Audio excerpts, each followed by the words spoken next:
Welcome to the 2040 Vision, hosted by Helena and Jason, where fresh perspective meets hard-earned wisdom, because growth is clear when you see it from both sides.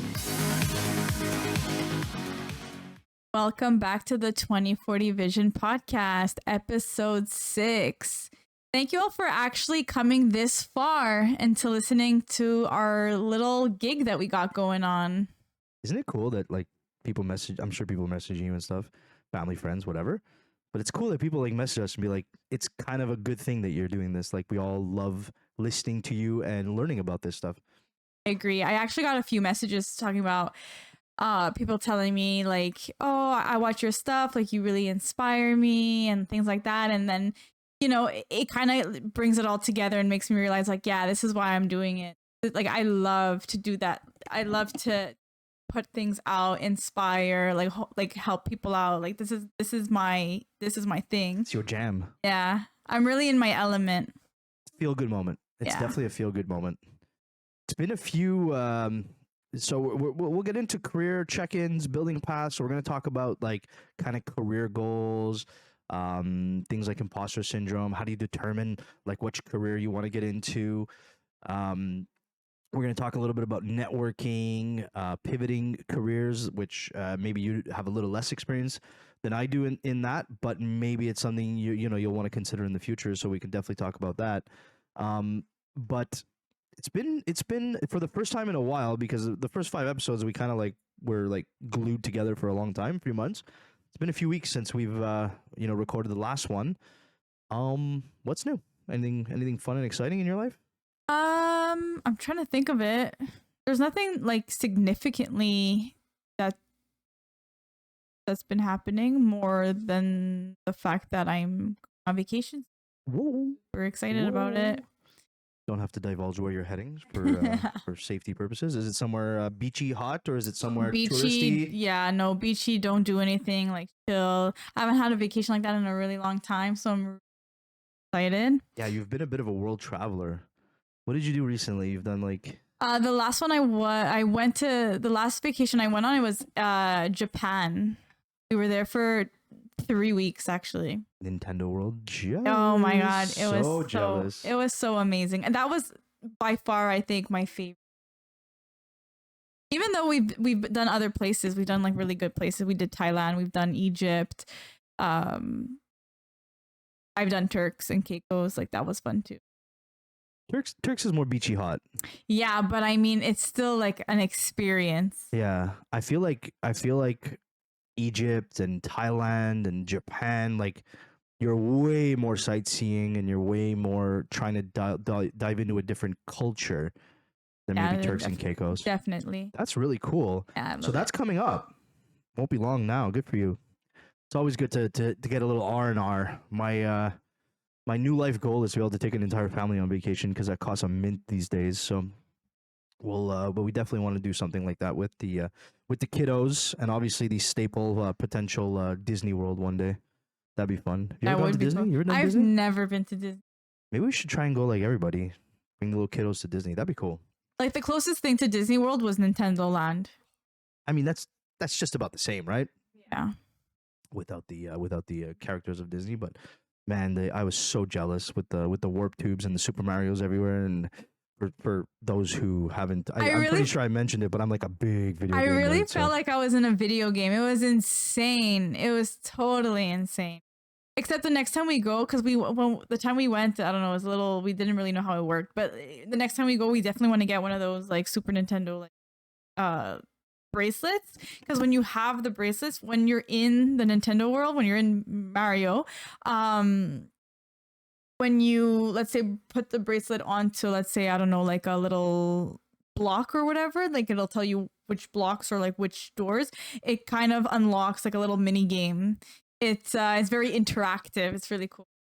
That's so cool. Oh, you're making me live it all over again, because I lived it through your stories back then, and I'm like, oh man, I want to go so bad. Oh man. Well, if I bring it back to our little subject here, I've had a few changes in my like, and this maybe I'll talk about it here in career and stuff. But there's like been a few changes in at my job that kind of like are relevant to this. So we've had some changes that I can't really go into, but it's led me to, I kind of have to jump into like a bit of a different role, take on a secondary role, which for me, I don't always recommend. It's not something for everybody, but I have my career growth in mind. And we'll definitely talk about that here, but I'm going to be jumping back. So I used to be a customer service rep, and then I moved into being a sales guy, and now I'm going to continue being the sales guy, but also come back into the customer service rep, but with the goal to try and potentially help bring new, fresh ideas to how they run the customer service at where we work. So it's kind of got like a two-tone thing. They need the help, and then also it's good for me to have that under my belt. I think a lot of jobs are doing that now, though. They're kind of doing where they merge one person to do like 2-3 people jobs. I know they're doing that at my place a lot. Like we used to be, let's say, the magic number would be, this was even with cuts, the magic number was 13, and now people like to run the whole department. Now we're down to 10. And before that, it used to be like 15, 17 or something like that. Now it's like a lot less. Yeah. It's never easy because there's friends and there's colleagues that unfortunately, and with the times we're in, there's budget cuts and things like that. So there's friends and colleagues that unfortunately you have to see go. And then the workload on people's plates does increase. However, I would say it's if we growth mindset, right, instead of the anchor mindset, it's an opportunity to try and bring on new tools and to bring on new ways of thinking and new attitudes on how can we do some of the more mundane, repetitive tasks better? How can we automate them? How can we remove the amount of time it takes to do said tasks so that 3-4 people can do what 5-6 people were doing before, because some of those just everyday automated tasks that really are kind of a waste for a person to be doing, we're doing. So I always see it as an opportunity to grow from it, and bring on new ideas. We're testing a bunch of new stuff at my work, and so if we go back into like productivity and all that, what we were talking about in the first 5 episodes, we're onboarding new tools. I'm going to be learning a tool called Front, which is basically like an email management tool on top of Outlook that allows the team to kind of like work together and stuff. So there's some stuff that we're trying. We launched Copilot, which is basically Microsoft's integrated AI system, and I know, AI, a big worry for a lot of people that AI is going to take everybody's jobs. I don't see it as taking jobs. I see it as a tool that can be used to help. Let us know if you guys want like to deep dive into like an AI type tool type conversation on a further episode. It might be something we can do, and maybe have some people come in that are like experts of it and show the everyday person how to use AI, and also show the career person how to use AI. That might be a cool episode. But so we're kind of doing that. So since the last time we recorded, that's kind of changed a little bit. So we always said my vision changes, our career paths are gonna maybe change. Well, there you go. So there's something that kind of was brought to me. They asked me to help, and I put my foot in, and I'm all for it. So that's kind of different for me, and I'm excited for it. I think it's gonna be cool. Honestly, I was thinking about career and things a lot more lately, actually. And someone had asked me which I'm going to ask you now. Okay. If you could go back in time and kind of choose, you know what you know now, and you can choose a career path, which one would you choose? Or like, what would you end up doing? I think this podcast and what's going to come out of this podcast is probably, or what I hope is going to come out of this podcast is probably the closest thing to what I think I would be doing. But if you see, the difference is I'm looking at it through the lens of 40-year-old Jason. I don't know if I'm looking at it through the lens of 20-year-old Jason, knowing what I know today with my current likes, dislikes. I don't know. I think I think I would have gone into something more finance related, likely. I think that's kind of the path I would have taken versus the sales path that was kind of like call it my destined path, if you will. My dad was a sales guy. Like everybody I know was like a lot of people around me were sales guys. I worked in retail sales to begin as a 16-year-old kid. So kind of like sales was kind of like my destined. But I probably would have liked to go into something more financial related, maybe trading, things like that. I think that that probably would have been my go-to path. I was never somebody who was like engineer style or science style, so for me it probably would end up being that. However, I think even that might have turned into kind of like where we are today, like the coaching, the mentoring, the growth. True. I do think my experiences through 20s and 30s has led me to today, and the realizations and the maturing that I've done is like even over the last year, it's been incredible, that I probably should have done in my 20s. So I think it would have led to kind of the same thing, but something that requires me to definitely still be on the selling side. And I was explaining to your sister upstairs just before we did this that like selling is a great tool to have, because I do it in everything I do, no matter what. It doesn't matter what you do. You know, she's talking about being a laser tech or a nail tech or whatever. You still got to sell your services to people. You still got. So for me, like, it would still involve that, but I love this. I love the entertaining factor. So I think we're there. I think I would have been more of a finance guy than a sales guy, but still hoping to kind of do this at the end of the day, kind of thing. Right. I think that's what big. What about you? You're there. You're in there. So you said you're like kind of rethinking it. Yeah. Well, not rethinking it. So okay. So it was a friend of mine at work that actually asked me that question, because we were talking about, you know, different kinds of careers and whatever. She was in retail for her life, and now she's in the healthcare system. So that was pretty interesting on her part. But I think it was more for, you know, like security.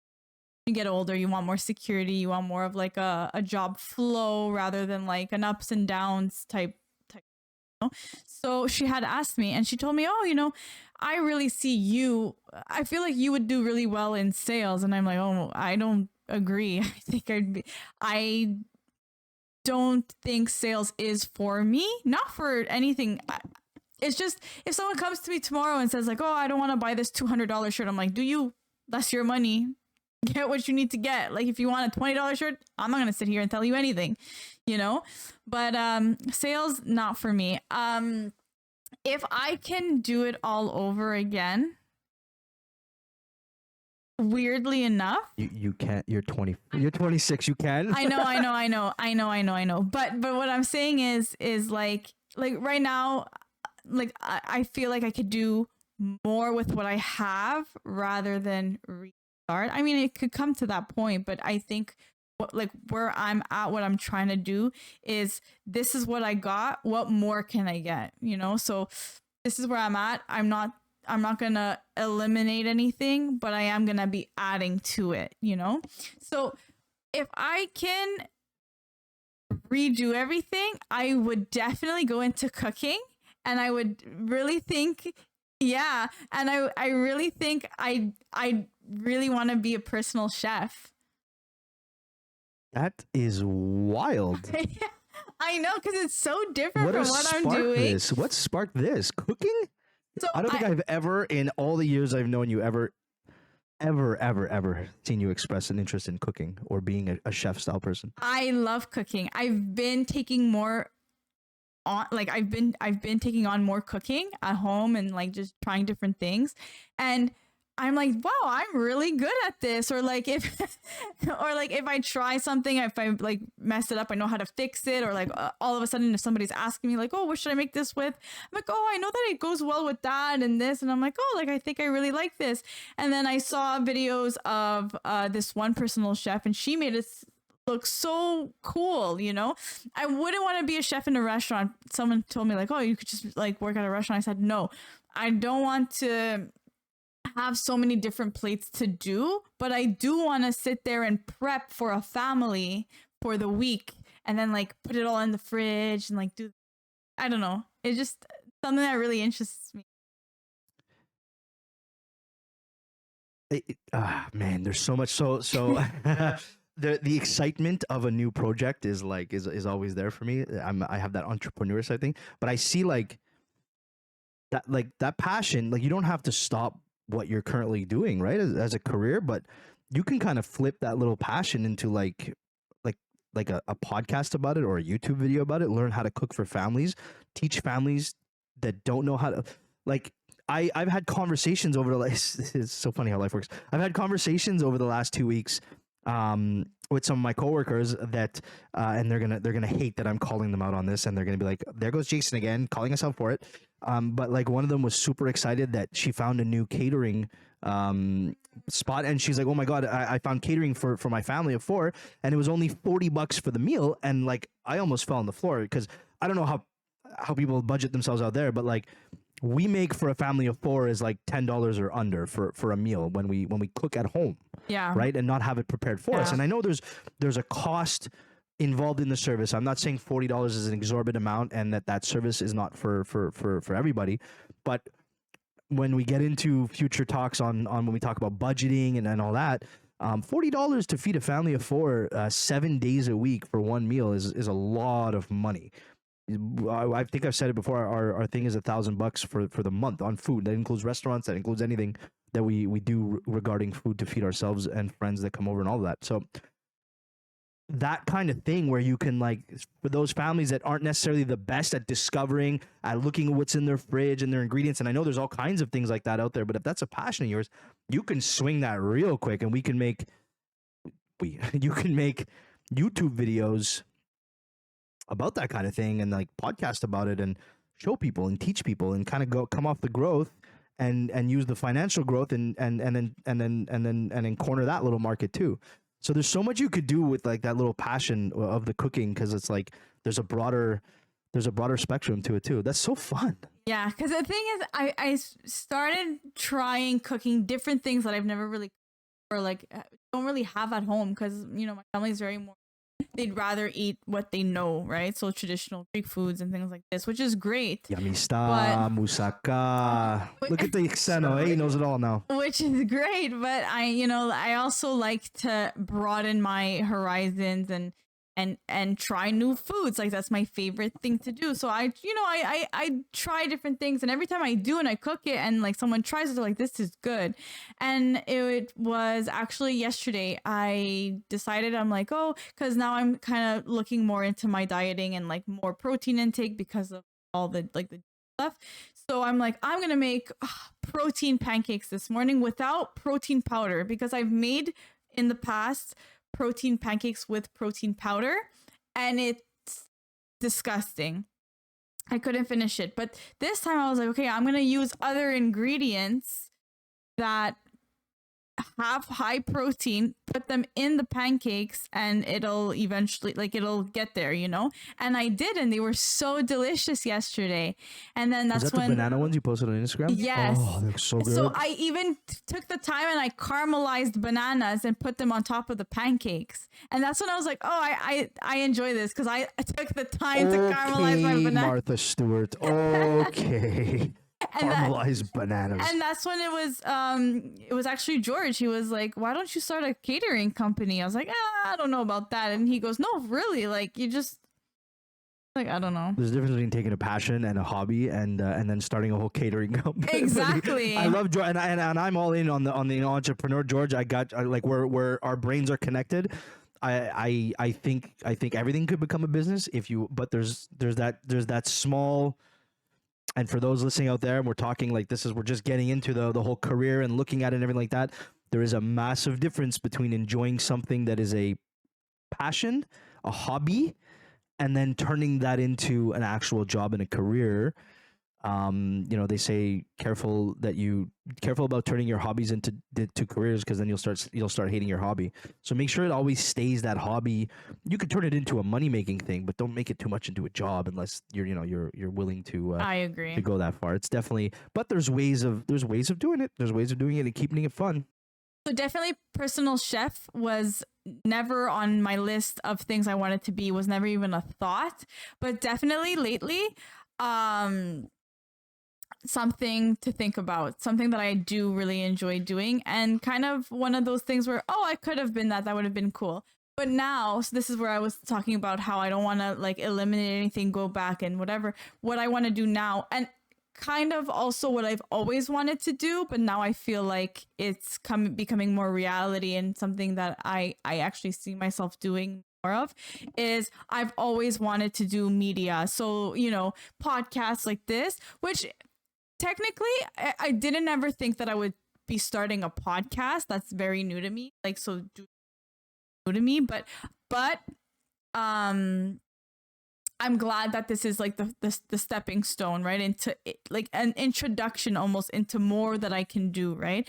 I've you know, been super into YouTube, been watching a bunch of people on YouTube, and I'm like, oh, I feel like I can do that too.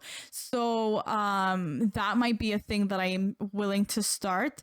But just like social media in a whole, right? Like even TikTok's getting big and whatever, and I've always seen myself like wanting to post more and like do more and all this stuff. So I would say this is the perfect first step into that world. And it kind of made me realize that the reason I never did that stuff before was I always felt like I wasn't ready enough to do it. And then here I am like, okay, I'm ready. I'm ready for the changes. So that's a great segue into the next section of what we're going to talk about. Feeling like you're ready to do it, not feeling like it's you, and that's like, we call that the imposter syndrome and the self-doubt. And so when you're talking career growth, when you're talking, you know, trying to figure out what's right for you, even within the career that you have, you know, in my 20s, I took upon some stuff like. We started a business, which is kind of like with my current wife, we started a tutoring business and stuff like that.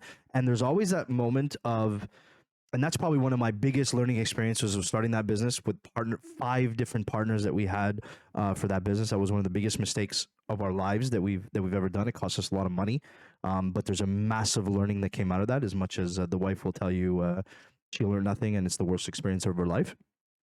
For me, I take a lot of learnings out of that.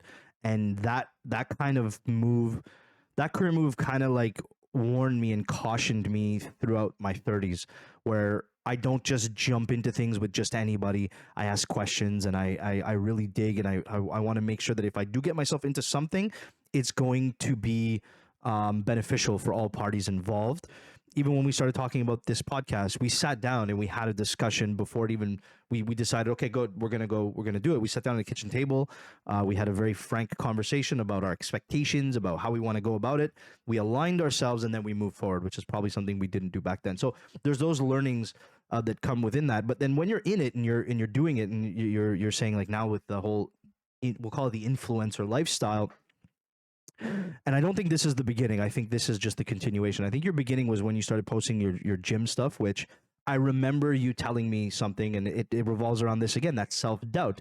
You were you had a big self-doubt about posting about you in the gym.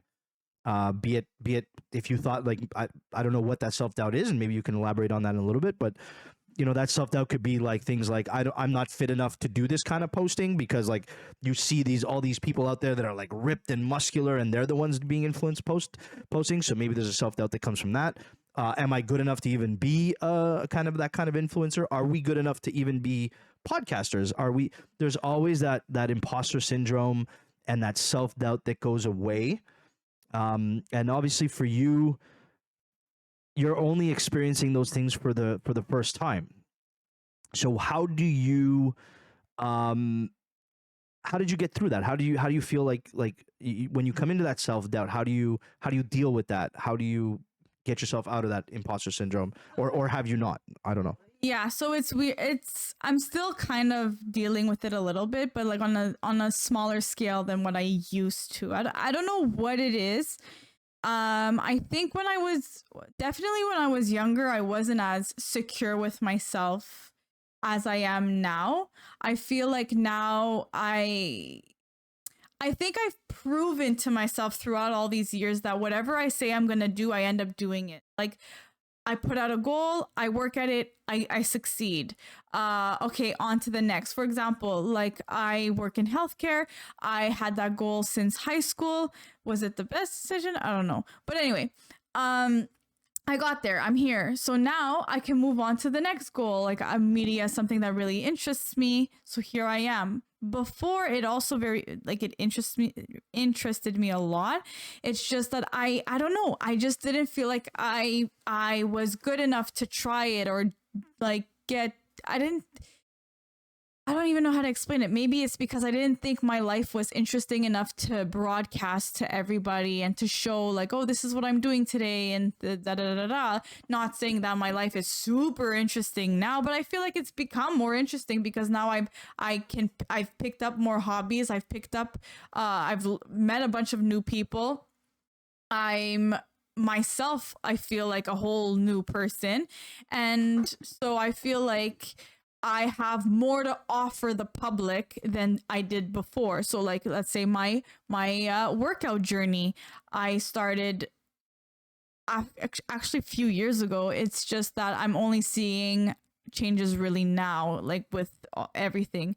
And yeah, like you said, taking pictures in the gym, I never used to do that. Because it's exactly what you said. I didn't feel like I had the craziest body before to be posting pictures, and I still don't think that I have like the craziest out there. There's so many people that are like, dedicate themselves like day and night, and that's all they think about, and like you see their bodies. It's crazy. It's just I feel that I'm using it now in a different light. Like I'm using it as I can inspire people. People can watch my stuff and be like, you know what? Yeah, like this is something I've been putting off for a while. Like I should hit the gym. I should do this. I should do that. Or just stuff like that. And that's kind of like where I'm going with this too. Like if I start to like film myself more, like start a YouTube channel or like whatever, it's going to be more of that, more of, I don't got to figure it out, but here I am, like the very raw kind of like a lifestyle. Like this is what it is, Yeah, I hear you. And I think there's, from a person who still has a long journey to go with the tummy, with my health and all of that. I've come quite a long way, and there's still a huge way to go. But I relate more.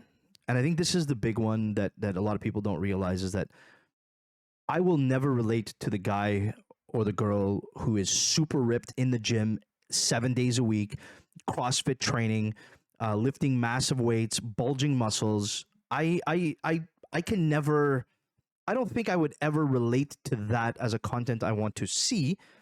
Whereas content creators like yourself, and you were saying like, who am I to, more people than you think, and there's people of all shapes and all sizes and all kinds, more people than you think can relate to your type of content. And I think that's a big one that kind of has helped you push through that, and will help us push through this, because I feel a little bit of the imposter syndrome, especially when podcasting. A little less. I did it when I started like being a Twitch streamer, and I was doing it in the video game sphere, where like I'm like, who's gonna want to watch this old guy play a video game on TV? And then next thing I knew, I had 25,000 followers on Twitch, and it's like, well, okay, I guess people want to watch this old guy play video games on TV. How come right? You stopped?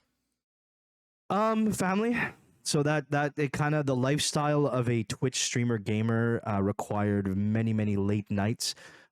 Twitch doesn't get done during the day. People watch Twitch, kids watch Twitch when they're home from school, late into the night. And podcasting and streaming live, whereas maybe YouTube could be like the next step, but streaming live, in order to hit an entire world's worth of people, well, the longer you stay up, and here it's like start late at night, but then go into the wee hours of the morning, you're hitting midday and after school times in the UK and in everywhere else in the world. So if you want to reach a broader audience while you're live, you have to be live for a longer period of time, and be live at some weird times for you in North America to be able to reach what's going on, let's say in the UK with a 7 hour difference. So if I podcast till 7 in the morning, well, now I've caught till 3 in the morning here. Well, now I've caught all of the morning crew in the UK up till 10 a.m.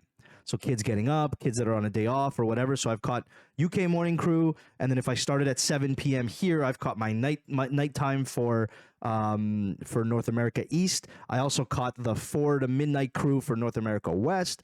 So there's like, but then add in the troubleshooting of family, kids, still having that did not pay any bills, so that having to get up and go to work, I couldn't sustain that once the babies and stuff came along. So that's, I had to kind of like, you know, move from there. But then I found kind of like this, which I really like doing. And podcasting is great because, you know, we're putting out an episode an hour or so every 2 weeks. We make our episode. I have time to, you know, edit it. You have time to kind of create the cuts and stuff and post on our TikTok. By the way, follow our TikTok. I'll plug all our stuff now. We've created a TikTok. We're on Apple Podcasts. We're on Amazon. We're on Spotify, YouTube. So Spotify and YouTube, you also get the video version. Hi. You also get the video version of what we're doing, because who wouldn't want to look at these two gorgeous faces? And then we're also on iHeartRadio, and all of that. You're going to have a link down below in the description, no matter where you're listening to it, to a just a splash page website you can go to. It has all of our links, and I've added the TikTok one to it as of yesterday as well. So we're going to start posting just some like quick cuts of some of the conversations we're having together and stuff like that. We're going to post that to our TikTok and try and generate some interactions that way. So I definitely have that imposter syndrome. And for me at 40, and the biggest worry I had going into something like this is like, man, I'm 40. Like, should I not have had it all figured out by now? Like, how is it that I'm only doing learnings? It's crazy we're talking about this right now, because I literally just saw, like, I read something this morning that said everyone has a different life path. It doesn't, like, there's no rule book to tell you that at age 15 you need to do this, by age 20 you need to be this, age 30, age 40, you know, there's no rule book, and people need to throw the age out the way. Didn't the guy at KFC only become like a millionaire at like 80 or something? Yeah, most people that are super successful, that only happens like past you 40, know, past 50. Some like, people retire at 55. Some people start a business at 55 and only get rich at the age of 70. Or, you know what I mean? Like, just things like that. Like, age needs to be thrown out the window. It doesn't mean anything. Like, I turned 26. Most people, I don't know who, would think, oh, you're 26. Why aren't you married yet? Why don't you have children yet? Why don't this? Why don't that? And it's like, I am trying out this podcast thing, trying out more media stuff. Like, this is my trial and error era of my life, you know? Like, I'm going to be doing everything. Trying to do everything that I possibly can, what I think that I'm capable of doing, that like I believe that I can truly do. So no, like there's no such age where you're supposed to have it all figured out, because I refuse to believe that anyone truly does have it all figured out. No, and you're always reinventing yourself. We talked about this in the first 5 episodes, where like your best version today is your worst version of yourself yesterday. You're always reinventing yourself, gaining new hobbies, meeting new people, you know, finding new things to be passionate about. You just described it. You finished school, you're in healthcare, and then all of a sudden, oh my God, I really like chefing things up. I really like cooking. So it's like, there it is. That's a reinvention of Elena. That's a reinvention of things that you like. Now, whether that becomes a hobby, a passion, a career path, who knows? And there's tools to use, and we'll talk about the tools, but there's tools to use to sit down and maybe explore that a little bit. But it could also just be something that my household you know what I mean? Like gets to enjoy. I always tell my wife, she is amazing in the kitchen. Everybody showed up here last minute. She cooked up some sandwiches for everybody. It's easy, toast bread, whatever. But for whatever reason, it always tastes phenomenal. She'll always make a little sauce custom or whatever it is. And I always joke like, oh, we should open a sandwich shop. But at the end of the day, it's like, why? Why do we have to open why can't it just be great sandwiches for the family? You know what I mean? So it's definitely like that. So yeah. So I was saying like, I always have this thing where it's like, oh my God, like should I not have figured it out by now? And even at work, it's like, okay, I'm the age of some of my directors. Now, I've made some life choices along the way that have caused me to reset multiple times in my career. And so my boss's boss is 4 years younger than I am, but I don't look at that as a failure on my part. I look at that as a hell of a win on their part, and I actually learn a lot from them.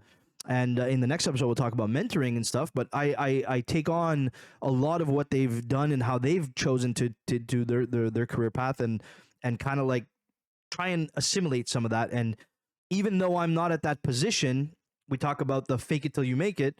I try and take a little bit of space. I try and help people go a little bit above and beyond what my role is, and I kind of push through that I'm not good enough feeling by doing it, by doing certain things, by offering up help to teach people how to be better at Excel, by offering people up help for productivity, by taking on extra projects, by learning more things. I talked about how I've been doing a green belt for Lean Six Sigma.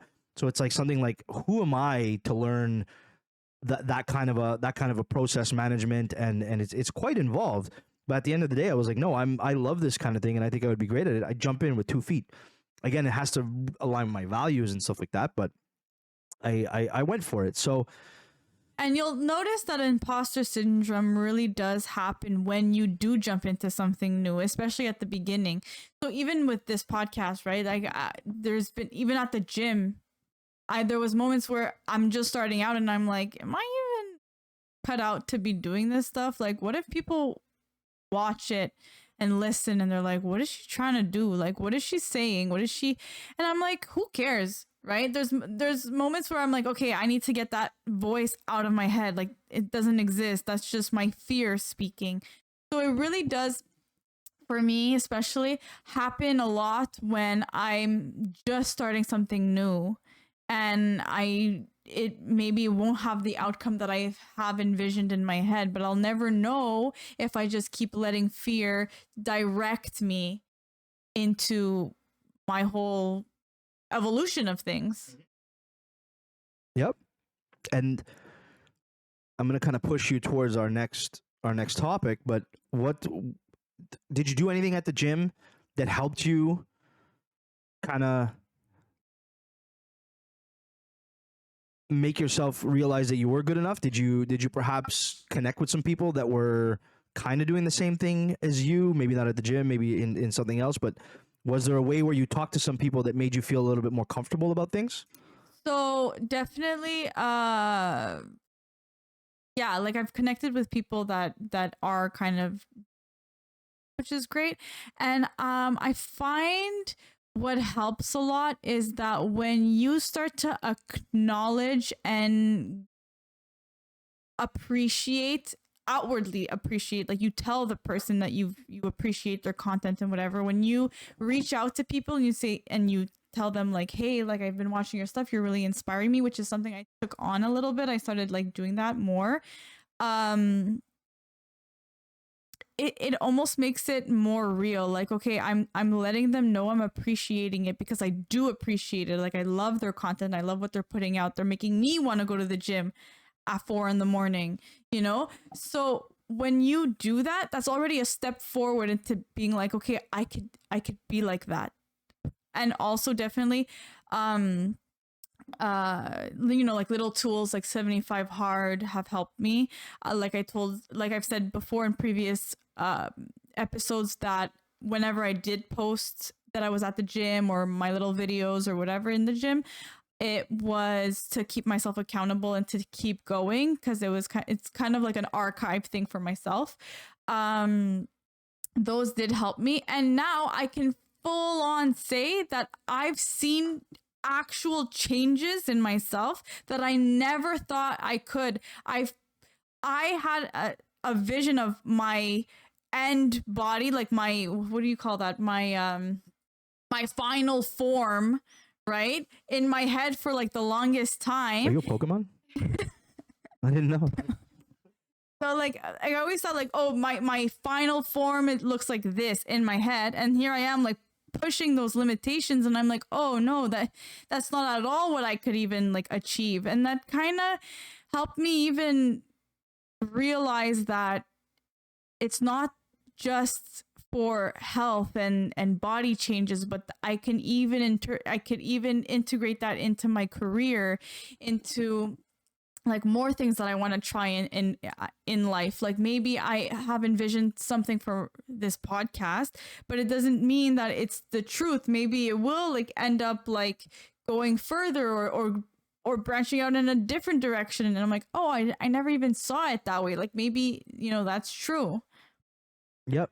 And I'll reel back to when you were saying you started talking to some people and connecting with people that were so networking. Networking is going to be one of the biggest things you could do for yourself, but if you're looking to corner your career and change and turn it, or continue along in the same career you're in, using networking is going to be a massive one. So like Elena said, she likely went onto Instagram, started connecting with people that are posting the same kind of content as she is. And I feel like in your 20s you're using different tools than I would be using. We have down in the notes like LinkedIn for you. I'm sure you're not using LinkedIn, but you had an internship. So for those coming out of school that are doing your thing, you did an internship, right? Yeah. Or you did like what do they call that? Like they call it a stage, which but is it's an internship. Which is an internship. Yeah. And if I remember correctly, I might maybe I don't, but you used that opportunity at the beginning. It helped you get placed somewhere. Did it or did it not? Am I mistaking that? A little. I mean, a little, just because it was not really like that. But what I could say is that being placed somewhere completely different from what I initially thought, right? There you go. Has made me meet more people that now where I'm at, back where, you know, kind of where I started, just because everyone that I graduated with works there now. They're kind of, I realized like through certain conversations, like they're unsure of some things. I'm like, oh no, like I know this person, they work with that person, blah blah blah, and they're like, how do you know all these people? I'm like, oh, because I worked there, because I went out and like I branched out and I did like my little talking thing, whatever, and I still keep in contact with most of those people too. So that's huge. So during your internship, you met people that are in a different department, but you kept in touch. You formed some bonds. You created some relationships. And I'm sure if ever you wanted to hop back into that version of healthcare, you can likely go see somebody and have that conversation. And that's a super 100. Important part. Is like, oh, I used my internship and I used that to my advantage. And for those, you know, doing that, going through school, for those a little bit in the younger phase, make sure that you're connecting and putting that onto your social medias. Your LinkedIn is more likely, but make sure that you keep in touch with these people. That yes, your internship might not be your final destination. It might not even be your final career path. You might completely, you know, she did an internship and is working in healthcare, and maybe in a year from now we're going to be podcasting about how she's a personal chef for somebody, personal chef to the stars perhaps. But at the end of the day, maybe somebody you met during that internship on LinkedIn, for whatever reason, they also changed career paths and they're now working as a sous chef under Gordon Ramsay, let's say. And you're like, oh my God, I kind of had this passion, and this one person I met back in the day is kind of in it. Let me lean on them a little bit. Let me say hi to them. Let me go like, hey, how did you make the transition? Hey, what did you do? How did you come about, finding this new passion? And what was the struggle you had to change the career direction? So finding people that resonate with you, finding people within your industry, and then for the older guys like me, career-wise, you know, I tend to, I post a lot on LinkedIn. I do this growth post every Friday on LinkedIn. So like, if that's something that interests you, my LinkedIn is going to be linked. It's just me, Jason Pepper, on LinkedIn. Every Friday, I have a post that comes out at 7 a.m. and it's a topic about growth, but more on a career side of things. And that's begun to have people like talk and network, and eventually maybe that will become something for this podcast. So it kind of like, you know, parallels with what we're doing here on the podcast. But I also network with everybody in my office as much as I can. I'm not looking necessarily to change career paths or jobs, but I would like to progress. And so I'll be standing in line at lunch, and where I work, we have multiple different industries that are all combined into the one building. We work in the paper industry, we have energy, we have pulp and paper, we have recycling, we have all kinds of different industries within one company. So I'll be standing in line at lunch, and I'll be talking to the CEO of our energy division and just asking him questions about, hey, like, how are things going, given the current economic climates and stuff, how are things with you guys, what's pushing you. I'm not an engineer, I'm not an energy guy in any way, shape, or form, but eventually, and now we've added each other on LinkedIn, eventually maybe I'll be able to, if things don't go well on my department, I can maybe kind of swing and be like, hey, so and so, we were talking, blah, blah, blah, blah. Is there anything I can do? Is there anything that maybe for me that I can kind of pursue? And it didn't start as me looking to get anything out of this person. It was literal casual conversation, having talks with somebody, and just creating those relationships and networks, even throughout my own, my own workplace, to possibly move to that branch. Honestly, I would love to have someone who knows more about networking come on the podcast and like talk a little bit about it, only because I do feel like I can learn more on networking, and I do feel like it is a tool that everyone can use, just that it doesn't really come naturally to me, right, to sit there and like spark up a conversation or like whatever. But I mean, once you got me in a conversation, I'll open up, I'll start talking and whatever. But I do see, especially with some people at work, for example, or even my best friend, for example, she's very good at networking. Even some people at work that when they go around the hallways, they start talking to people in different departments. I'm like, oh, how do you know that person? And then all of a sudden, I have so many scrubs because I like linked up with that person. The clothes, not the men. Yeah. But like just like different things, and I've learned about this because of that person, that this and this person, like all these different things. So I mean, definitely there are a thing or two that I can learn about networking. So please, anybody who feels like they're an advocate on networking and can come in, that'd be great. I think that would be really, really cool, like a pro networker, something like that. Tips and tricks, or we can definitely move into an interview. And I think this is what eventually, I think we've talked about this, the kind of like the progression of the podcast. Eventually, we will look back on the 26, 27 episodes we've done over the year, and perhaps have guests on to elaborate and talk about some of your guys' more favorite episodes. So definitely let us know, like if there's topics that you want to hear about more that we're kind of covering in our own life, but you'd like to hear it from a professional's perspective. We'll definitely try our best to have a pro at that on.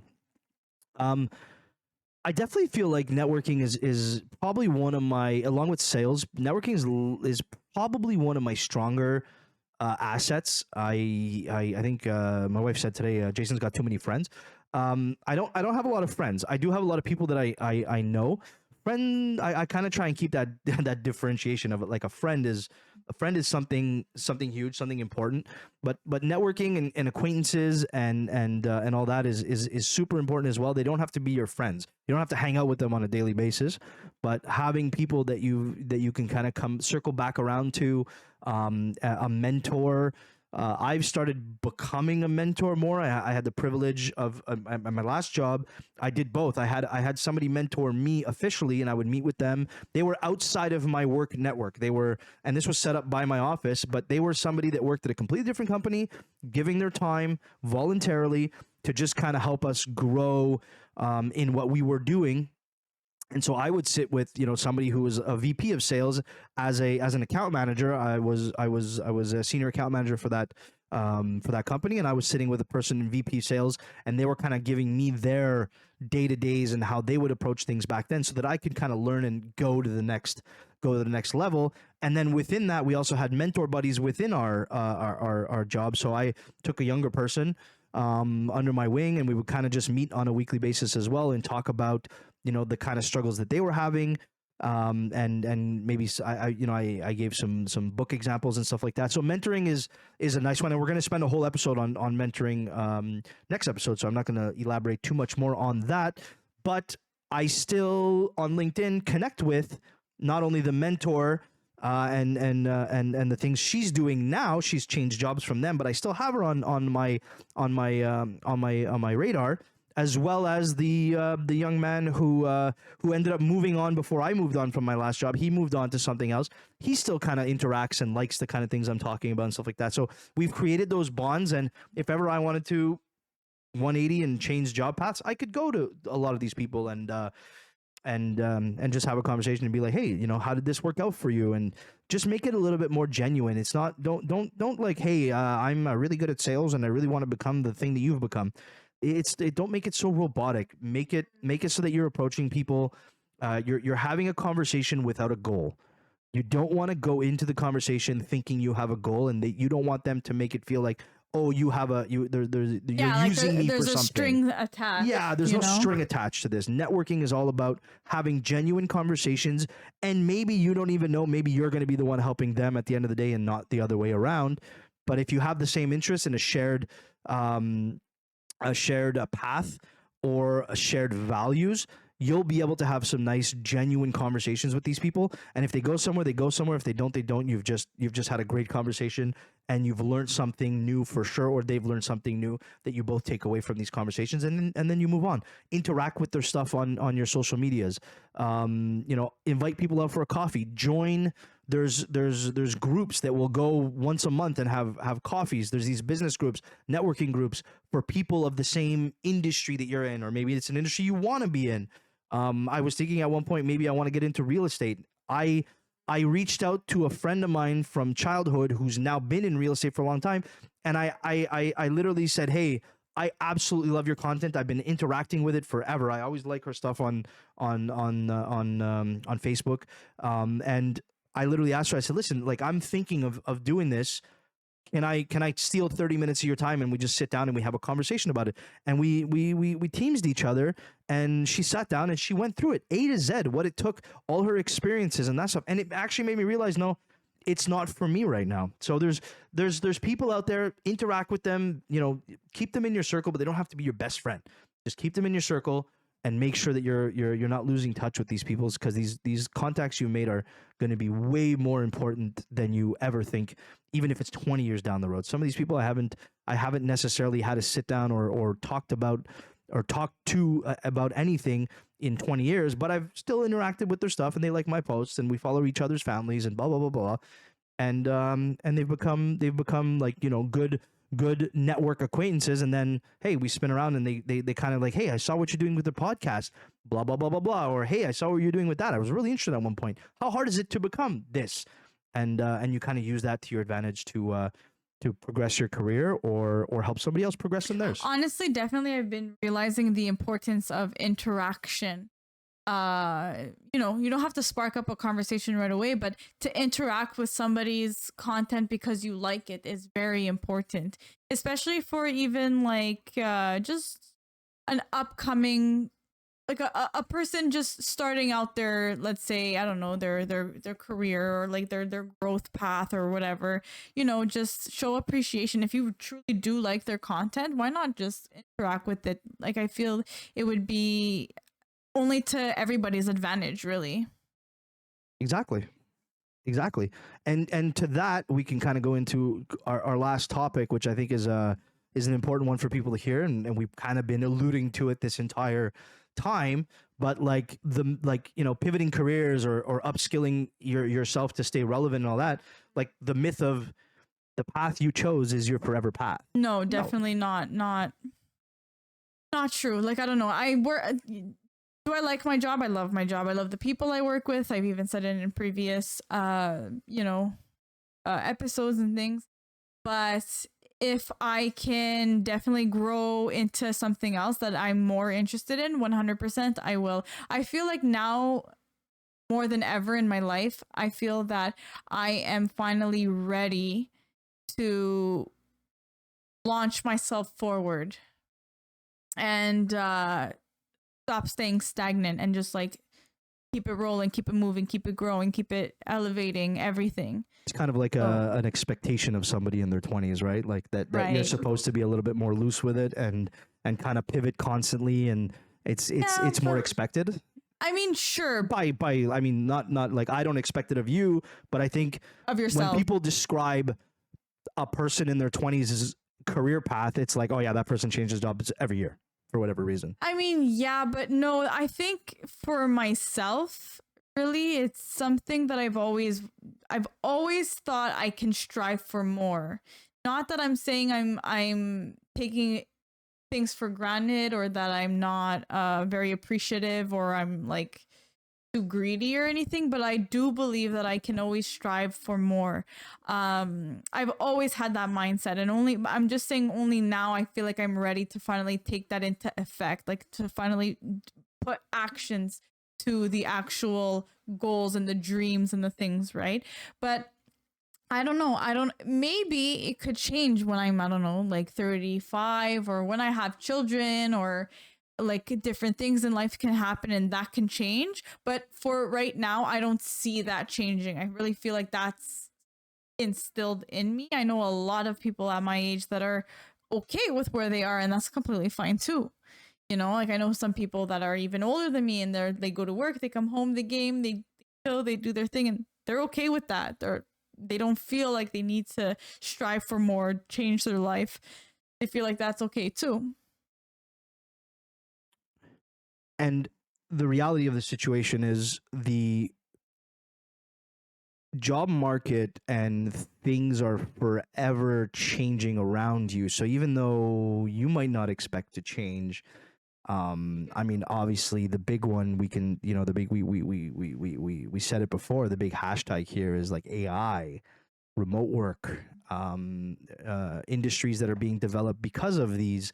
There's a whole industry on AI and AI tools, and then there's a whole industry on teaching AI and AI tools. So things are forever blossoming and dying, and things are being created. New stuff is available to work in that didn't exist 20 years ago. I look at all this AI and training and stuff like that, and I look at that and I go, 20 years ago, I couldn't even have thought of having that become one of my career paths, because it did not, quote unquote, it existed, people knew about it, but obviously it's way more developed now. But for the layman and for the everyday guy like me, I couldn't go do AI development in school. That was not a thing for me. Today, kids are learning AI development in their diapers, right? So the world around you is ever evolving, ever shifting, and so you can either use that to pivot your career. You could also use it to learn and stay relevant in your own career. Like I said before, at the top of the hour when we started the show, I'm doing that now in my current career, where we're looking at tools that involve a little bit of AI, that involved a lot more productivity, that we're going to be teaching to a lot of people. But I'm trying to stay at the forefront of that for my industry, so that I can become a resource for people to come to me and say, hey, we are so scared of using this tool. We're so scared of AI. Explain it to me. Teach me what this can do to me. Teach me how to use it properly, safely, because there's some dangers to AI. Stop posting pictures of your kids onto AI to find out what they're going to look like as dogs. Don't do it. But there's all kinds of stuff out there that needs to be taught to people that won't understand it. So for me, I always try and stay in front of that, and I try and learn. We use LinkedIn Learning. We use all kinds of training modules through Microsoft 365, all kinds of stuff like that, where you can actually learn about this stuff. So I try and do that, and I try and stay relevant, because the world around you, as much as you think you can stay static and you're really good at that one thing that you do, it's impossible, because the tools around you will forever change. And if you're not going to like kind of keep up with that, there will become a certain point where it's going to be very hard for you to either progress or even to remain in your current seat. Because somebody with the knowledge of the newer stuff will come along. So that's just kind of like it's kind of a reality of things. And so talking about like you're expected to pivot and stuff like that, I feel like it's a lot different for me in my 40s, and it has been different for me. So like pivoting today, I talked about potentially going into real estate. Well, I have to sit back and also consider all of the risks. It's definitely risky. So I have to sit back and consider the risks of like, okay, well, what's the cost? It's 10 grand, let's say, to get into it. And then they say, you will not make $1 for 6 to 8 months. well, how do I feed a family without making $1 for 6 to 8 months? And one of the questions I asked that person was like, what are the odds that I can build my life as a real estate person part-time? Can I continue my career and build it part-time so that I can keep feeding my family and also build up my real estate portfolio and career on the side? So I can pivot. I just have to be a little bit more purposeful, a little bit more careful, and not take too much risk. However, my previous career, I did take the risk. I jumped in. I took a massive pay cut at my last job in order to join a growing company. It was a 3-year startup in tech, and it was amazing. It was a freeing experience. I very, very shortly, within a year, had came back to the salary I was making before. Things had all worked out. The COVID kind of ruined things, and unfortunately had to be let go from that position. But it was such a freeing experience to like make a pivot, take a risk. It was just as my daughter was being born, so I had a little bit more freedom then. It wasn't that big of a deal. My wife was still breastfeeding, so I didn't have to buy food for a kid. I didn't have to put food on the table for an extra mouth yet. So for me, I was like, you know what? If there's a time to take that risk and jump into it, even later on in my life, even in my mid-30s, I took it. Yeah, I ended up losing my job, but I learned so much from that experience. I pivoted that into my next thing. I had multiple offers on the table within 2 weeks, and I had competing offers, and I ultimately chose the one that I'm doing now. But I was still being paid my severance pay from my last job when I started the new job, to give you an idea. So the risk was there. It was a risk reward. I got rewarded. I enriched myself. I met some people that I still keep in touch with today. They're now flourishing. They're rehiring. I'm pushing people to go work for them. I had such a wonderful experience with taking that jump and taking that risk and doing all that. So it is a little bit more risky later on in life.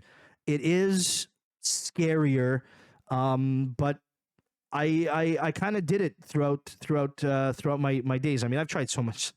I'm a mutt when it comes to how many career things I've tried. We laugh, but you're like, oh, I've never tried MLM, and I'm like, I have. I've been in multi-level marketing before. I've owned my own tutoring business. I started when I was a teenager and a younger kid. I was mowing lawns, and I remember like you guys would laugh at like what the flyers looked like back then, but we were putting like 3.5-inch diskettes into the computer. It was a software that would allow us to print these like flyers. My cousin and I printed like a little dude with a lawnmower, and we put them in the mailbox, and we were charging, I think, $5 to cut people's lawns. So I've been kind of doing and reinventing and kind of trying things for a very, very, very long time. And it's the most rewarding thing when you pivot into something super, super successful. So be cautious about it for those that are listening that are at my age, in your 20s with very little responsibility, and you're still living at home and all that. Man, jump. Think about it. Sit down, and we'll talk about some of the tools you can use here in a second. But like, do it purposefully. Don't just jump wild and be like, "Hey, I'm jumping in, I'm all in," and next thing you know, you're down and out, and you got nothing to show for it. Do it purposely. But if you're really driving a passion and you're able to kind of like make that jump, make that pivot, do it. Use your gift of time as well. You don't have any obligations when you get home. You can easily pivot to something part-time as well. We do this as a part-time thing. We grow this on our own time. But if the cooking thing wants to become a thing, do it. Jump. Set up a camera. I'll let you borrow this little situationship we got going on here with the little light. There you go.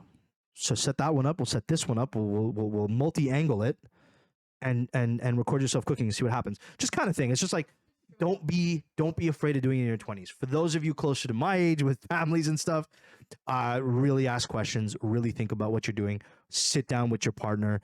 Make sure that they're involved in that discussion. Think about the impact to your children. Think about your values, your goals, your family goals. All of that has to be taken into consideration while you're doing this. I'm not saying don't do it, and I'm not saying that I didn't do it. I did it, and it was rewarding. And it could have been a disaster, because when my daughter was closer to 2, I lost that job that I took a risk on. I lost that job, but again, I turned that into growing into my next career, and I was working again in no time. And we talk about networking. I posted 2 heartfelt messages, one on Facebook, one on LinkedIn. I got hundreds of responses of people helping me look for my next career. The job that I ended up taking was never posted. And here's a stat that's crazy for everybody out there. When we talk about how important networking is, 70% of the available jobs and careers out there never get posted. 70%. Most people will find a career, will find a job because of somebody they know knows them and they've networked with, and they go, hey, I have this opening coming up. Would you be interested? And that's big right now, because I find the hiring pool right now is very tiny. It's very small because, you know, things aren't going great economically, but yeah, definitely, like, talking to people, knowing this person, knowing that person 100%. I see it a lot with my friends that are they have like a large you know, they know a lot of people, and same kind of a thing, like, oh, this store's opening, that thing's happening, they're gonna need this person, they're gonna need that person, eventually this thing's gonna open and whatever. So yeah, definitely, like, if it doesn't end with just what you see online or like what you see on things, like, start talking to people, see what they know, see who they know, see what you can get, you know. Yeah, I've always told my friends that have been struggling to find a new path or a new job or whatever, and they're like, man, I've applied to everything on LinkedIn, or I've applied to everything on the job sites. And I go, okay, you've applied to 30% of what's available. You have another 70% to go. Talk to somebody. What is it that you want to do? What is your passion? What is your goal? What is it you're trying to accomplish? And we could talk about the tools that you guys should be using, that I've learned about throughout my my careers. And some of them we talked about, you know, like reframing our mind and stuff like that. So, but it's like, go out there, network with people, talk to people, ask people in the industry that you want to be in, somebody you know, to introduce you to somebody you know. Make a post. I know it's not everybody that can do it, and I know it's difficult, and I know it's scary, but it will be so rewarding if you go out there and you take that leap, and you just you look beyond, and you look outside the box. The traditional, like, go in and find a job is not necessarily the only way to do something, and it's not necessarily not the only way to do something either. You could definitely find a job with career postings and stuff like that, you know. And if that's the route you want to go, become super good at interviewing. Become so good at interviewing that they think you're too good for the job that that you're applying for, because that's a skill in itself. Go on YouTube. People will sit down and teach you how to become a good interviewee. I took lessons back in the day when I was managing teams on how to become a good interviewer. And that taught me how to be a good interviewee. Things that people are looking for. What is the mind frame of somebody sitting down asking you questions on if you want to get hired? What does it mean to be an interviewee? Asking questions and challenging the people that are interviewing you about their own business, because they're not only interviewing you, you're interviewing them. Is that career right for you? Is their company right for you? Is their team right for you? Are their values right for you? So there's definitely online resources and stuff like that, and that's going to be one of the tools. Look online, go to YouTube, go to podcasts. LinkedIn has LinkedIn Learning, which I don't know if that's available to everybody. So I'm not sure if you have to be part of a company, but as part of my company, I can go into LinkedIn Learning, and anything I want to learn, I can just go and do an hour course, hour and a half course, a certificate, 3 hours or whatever it is, course on the subject that I'm trying to learn. So I do it for AI and stuff like that. You can do it for career path reform and interviewing and all of that stuff. So there's definitely tools out there available to you in order to do that. So online resources is definitely one of them. And then another one, we talked about reframing our minds. So we'll go back to the imposter syndrome. What can people do? What can people do to help them through that, like, imposter syndrome when it comes to reframing their thought? It's really just believing that you can do it. If you can imagine it, if you can see yourself doing it, it's probably because you can, and you can get there. You just need to get out of your fear mind frame. You need to get rid of that voice that's telling you can't. When if you can envision it, it's probably because it's yours. You can get there, you can do it.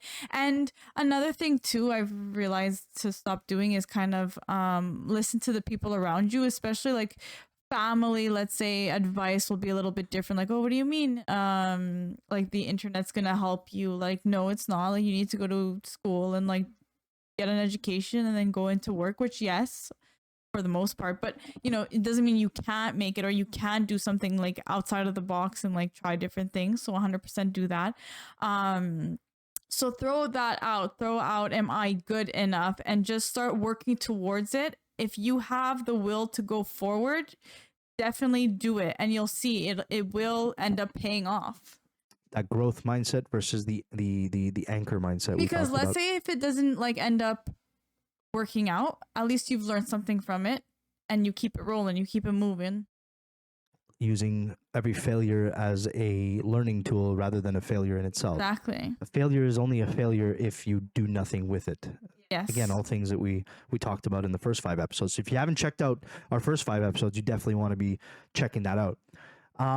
And then the last tool is a little bit more involved, and I would encourage maybe some of the younger people that are kind of up and coming and kind of still trying to figure out the path they want to take. Maybe they're going into school, maybe you're going into university.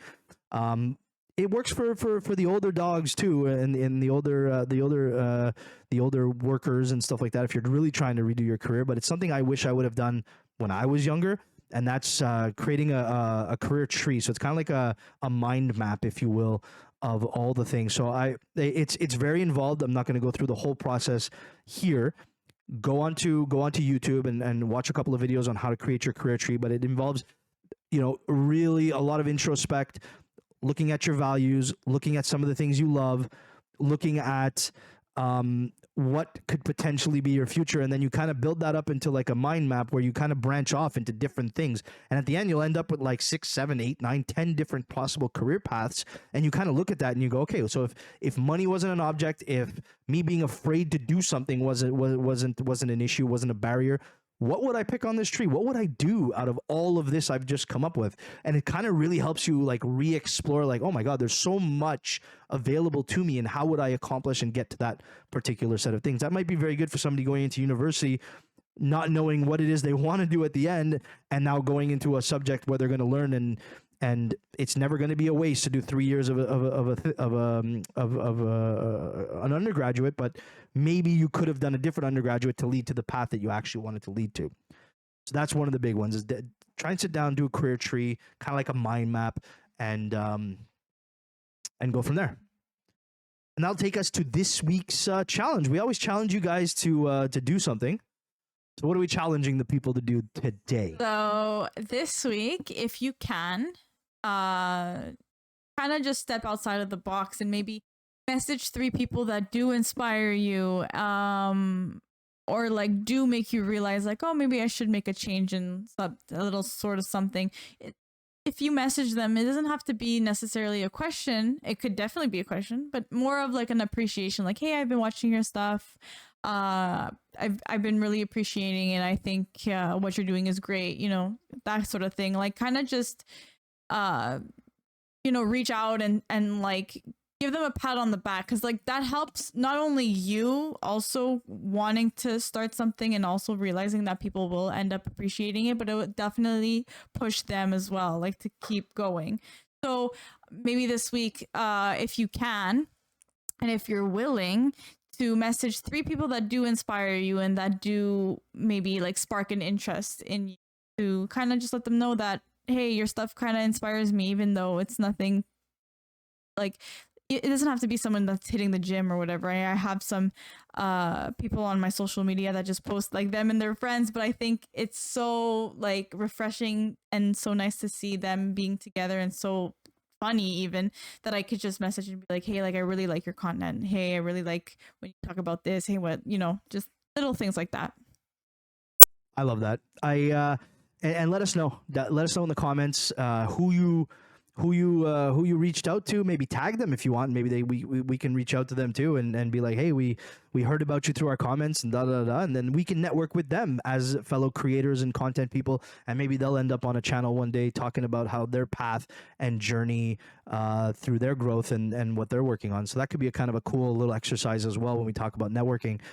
Tag the people down below that you think we could go check out, and I'd love to check out some new content and stuff. So that's going to do it. Next episode is going to be about mentorship and mentoring and all that. I think that's going to be really fun. We'll kind of dive into that one. This is going to be our longest episode yet, which is, I think it's great. I think we can really like develop our topics a little bit more than our first 5 episodes. So hopefully you guys like this a little bit longer and more in-depth chats about our lives and stuff like that. And we'll end with one final little quote that I have about career path is, your career is a journey, not a ladder. So build the road that leads to you. Everybody's story is different. Everybody's loves and interests are different. Make sure that you're building that road that leads to you, and that road will take several turns along the way. So don't be shy. Until next time, we'll see you in the next one. See you later. Bye-bye.